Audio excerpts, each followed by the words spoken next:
Pengadilan Negeri, PN, Jakarta Timur menjadwalkan sidang baru Dr. Tifa pada Kamis, 6 Agustus 2026, dalam perkara dugaan pencemaran nama baik terkait polemik tudingan ijazah palsu Presiden ke-7 RI Joko Widodo, Jokowi.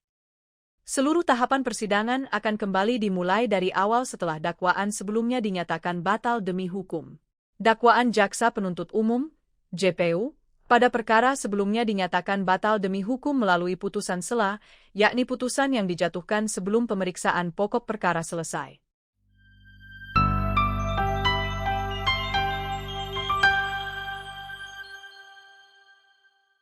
Bismillahirrahmanirrahim. Assalamualaikum warahmatullahi wabarakatuh.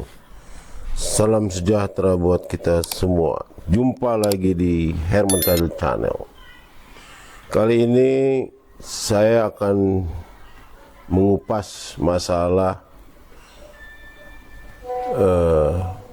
dakwaan baru dari Jaksa Penuntut Umum dari kasus Dr. Tifa ini, di mana upaya hukumnya itu ada dua.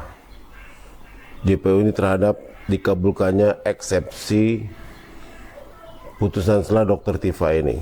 Pertama, JPU bisa mengajukan banding sebagaimana diatur dalam pasal 233 ayat 1 KUHP yang baru, dan juga bisa membuat dakwaan baru pasal 143 ayat 3 KUHP yang baru. Artinya apa? Artinya di sini jelas sekali diatur dalam KUHP upaya hukum yang dilakukan oleh jaksa. Nah, karena upaya hukumnya ada dua tadi, dia bisa banding maupun membuat dakwaan yang baru. Di sini ternyata Jaksa Penuntut Umum membuat dakwaan yang baru. Nah, ini tanggal 6 ini nanti akan bersidang, ya, dengan perkara yang baru, nomor pidana yang baru. Artinya jaksa membuat dakwaan yang baru. Nah, kalau dakwaan yang baru ini artinya tidak mengalami perubahan, hanya merubah kata-kata saja, artinya dakwaan yang baru ini sama juga bohong dan akan dipatahkan oleh tim hukum Dr. Tifa. Kenapa? Nanti pastinya ujung-ujungnya eksepsi dari tim hukum Dr. Tifa ini akan diterima lagi oleh majelis hakim perkara ini. Kenapa? Karena tidak mengalami perubahan. Artinya di sini karena tidak ada mengalami perubahan dari dakwaannya itu, artinya ada pelanggaran hukum, yaitu melanggar ajas nebis dan idem, mengulang-mengulang, tidak ada perbaikan, mengulang perkara yang lama, dan perkara ini sudah diputus oleh pengadilan, dakwaan yang sama, artinya dia hanya mengulang saja. Maka tentunya akan pasti dibatalkan oleh majelis hakim perkara ini. Nah, apabila saudara jaksa penuntut umum ini merubah dakwaannya, artinya kemarin itu eksepsinya itu kan masalah penerapan dua undang-undang. Artinya jaksa di dalam dakwaan itu menerapkan dua undang-undang sekaligus, yaitu KUHP lama dan KUHP yang baru. Nah, ini menjadi presiden. Ini menurut pandangan majelis hakim bahwa ini membingungkan. Karena ini membingungkan, maka dakwaan tidak jelas, kabur. Nah, oleh sebab itu, kalau ini bisa dirubah, ya artinya jaksa tidak menerapkan dua undang-undang lagi, umpamanya dia hanya menerapkan KUHP yang baru. Nah, kalau menerapkan KUHP yang baru, artinya bayangan saya itu pasal 433 dan 434 itu primernya. Nah, subsidiarnya pasal 32 ayat 1 Undang-Undang IT dan pasal 35 Undang-Undang IT. Nah, kalau dua dakwaan ini yang diterapkan oleh jaksa berarti ada perubahan. Jadi saudara jaksa penuntut umum hanya menerapkan satu undang-undang. Menurut pandangan hukum saya, ya kalau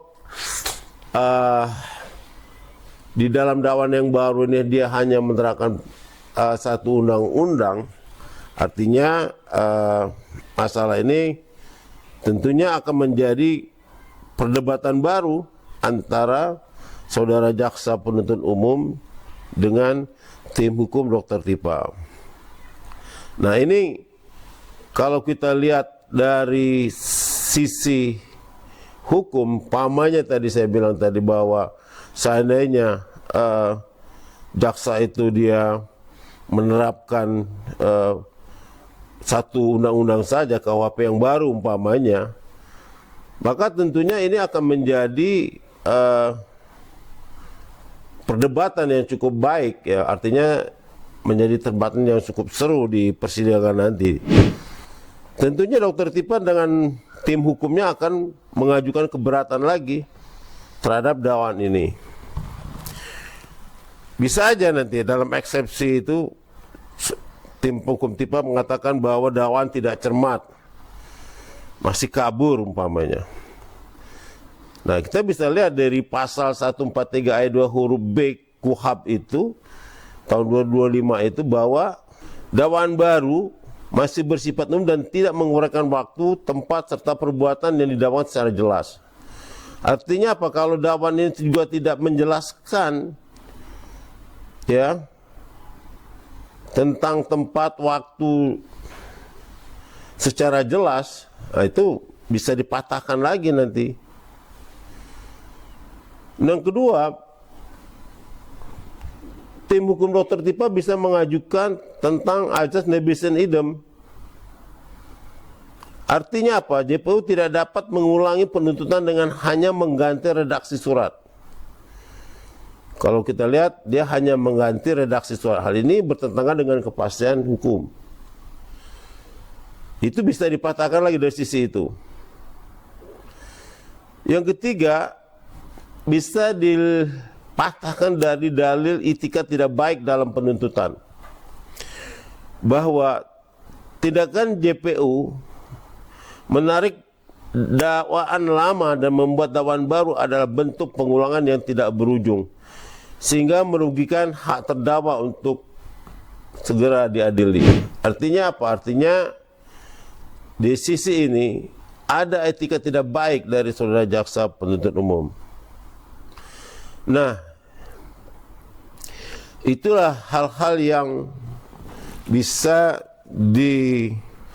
dinarasikan di dalam eksepsi kalau seandainya saudara jaksa penuntut umum melakukan perubahan. Dia hanya menerapkan satu undang-undang saja, yaitu KUHP yang baru, ya, KUHP yang baru. Artinya KUHP baru ini yang diberlakukan oleh saudara jaksa penuntut umum. Nah, ini dari pandangan hukum saya untuk menanggapi dakwaan yang baru. Seandainya dakwaan baru itu diperkirakan saya dia hanya membuat dakwaan satu undang-undang. Kenapa tempo hari dikabulkannya eksepsi tim hukum Dr. Tifa itu? Karena alasan jaksa penuntut umum menerapkan dua undang-undang. Kenapa? Hakim berpendapat bahwa ini membingungkan nantinya di dalam penerapan hukum itu. Nah, dengan alasan inilah maka eksepsi diterima oleh jaksa penuntut. Tapi eksepsi ini dilihat dari jawaban eksepsi tim hukum itu tidak ada yang menyangkut tentang apa yang dijawab oleh melalui eksepsi tim hukumnya. Ini hakim berpendapat sendiri, artinya hakim menilai sendiri saudara jaksa penuntut umum menerapkan dua undang-undang di dalam dakwaannya ini. Artinya apa? Eksepsi yang diajukan saudara jaksa di tim hukum Dr. Tifa ini tidak satu pun yang dijadikan pertimbangan hukum oleh majelis hakim. Majelis hakim mengambil pendapat hukum sendiri, yaitu menyatakan bahwa saudara jaksa penuntut umum telah membingungkan menerapkan dua undang-undang yang dalam dakwaannya itu. Nah, ini menurut pandangan hakim, penerapan dua undang ini adalah bertentangan dengan hukum. Tidak ada kepastian hukum, maka seharusnya pandangan hukum saya, saudara jaksa penuntut umum ini, dia harus melakukan upaya hukum banding. Kenapa? Karena bisa saja nanti dibanding, eksepsinya ini ditolak dengan alasan bahwa ini sudah menyangkut pokok perkara.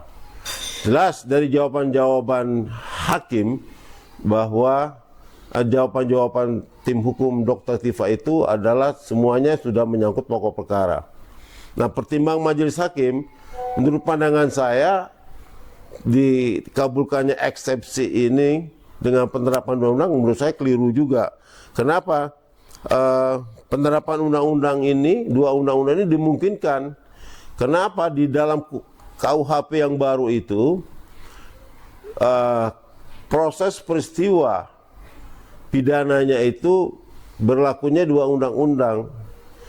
Proses waktu mulai penyidikan itu berlaku KUHP yang lama. Nah, ketika mau naik proses sidang, itu berlakulah undang-undang yang baru. Artinya apa? Memang ada dua undang-undang yang berlaku pada saat peristiwa hukum Dr. Tifa ini.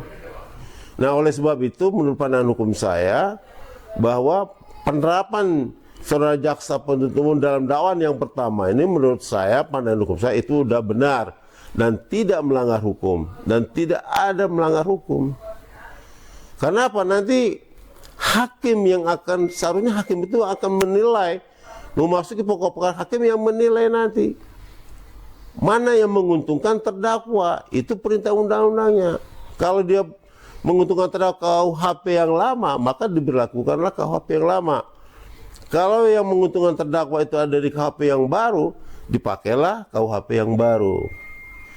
Nah, itulah pandangan hukum saya bahwa seharusnya perkara Dr. Tifa ini di sidang awal itu sudah masuk pokok perkara dan sidang lanjut. Kenapa? Eksepsi dari tim hukum Dr. Tifa itu sudah masuk pokok perkara. Artinya tinggal dibuktikan di proses persidangan. Baik itu mengenai pengenaan undang-undang IT, pengenaan undang-undang KUHP lama, pengenaan undang-undang KUHP baru, maka itu di proses saja, dibahas saja di proses persidangan itu. Nah, itulah sementara dari pandangan hukum saya tentang dakwaan kedua oleh jaksa penuntut ini dalam proses hukum dengan terdakwa Dr. Tifa. Ya, Dr. Tifa, dan ini yang sedang hangat-hangatnya untuk dakwaan kedua ini. Terima kasih. Wassalamualaikum warahmatullahi wabarakatuh.